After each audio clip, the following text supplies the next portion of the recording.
Hello everyone, minggu lalu Ryzen APU untuk desktop sudah pun keluar. Tapi minggu ini Selasa lalu barulah keputusan benchmark dikeluarkan daripada mereka semua ni yang dapat free sample dari AMD. Kita boleh tengok spesifikasi dan harga kedua-dua Ryzen 5 dan Ryzen 3 APU di sini.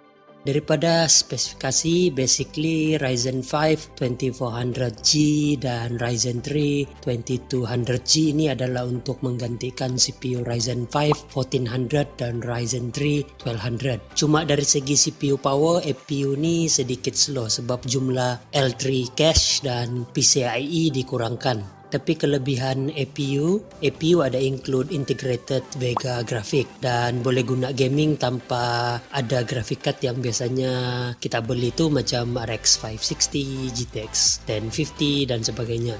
APU juga lebih murah. Harga APU baru ni untuk Ryzen 5 2400G dalam RM600 lebih dan Ryzen 3 2200G dalam RM400 lebih begitu. Okey, daripada keputusan gaming performance, Vega grafik dalam APU ni setanding atau sama performance dia dengan GTX 1030 atau RX 550. Kita tengok gaming benchmark di sini. Ryzen APU ni mempunyai performance yang baik kalau gaming in 720p. High setting pun boleh kalau 1080p game jenis e-sport macam Dota 2, CSGO, Overwatch dan lain-lain yang tidak mempunyai demand grafikal yang tinggi saja yang dia boleh angkat. Kalau gaming yang mempunyai demand grafikal yang tinggi, kita boleh tengok benchmark di sini.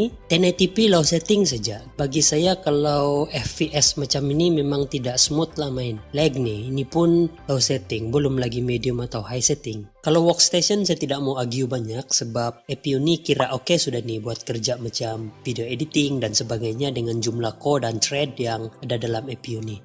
Okey, saya tidak mau panjangkan video ni. Kalau kamu mau info yang lebih mendalam dan detail, semua source yang saya dapat ni saya ada letak link di bawah. Kamu boleh cek sendiri nanti.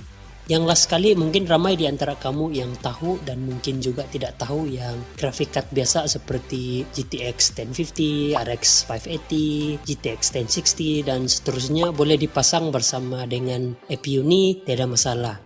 AMD CPU lain daripada Intel. Ryzen CPU yang keluar sebelum ni semua CPU itu tiada integrated graphic di dalam. Jadi kalau pakai Ryzen CPU mesti mau ada discrete graphic card dulu kalau mau ada display keluar di monitor. Kalau tiap pun boleh juga pakai integrated graphic yang sangat rendah performance dia yang ada di dalam mana-mana motherboard. Intel pula dorang tidak panggil CPU dorang yang ada integrated graphic tu APU. Intel Skylake, Kaby Lake dan Coffee Lake CPU ada integrated graphic dalam dan boleh pakai gaming tanpa pakai discrete graphic card. Tapi setakat ni performance Intel integrated graphic tidak setanding dengan AMD. Dalam hal ni AMD lebih baik. So basically Intel CPU yang sekarang tu adalah APU tapi Intel tidak panggil CPU dorang APU. Okay?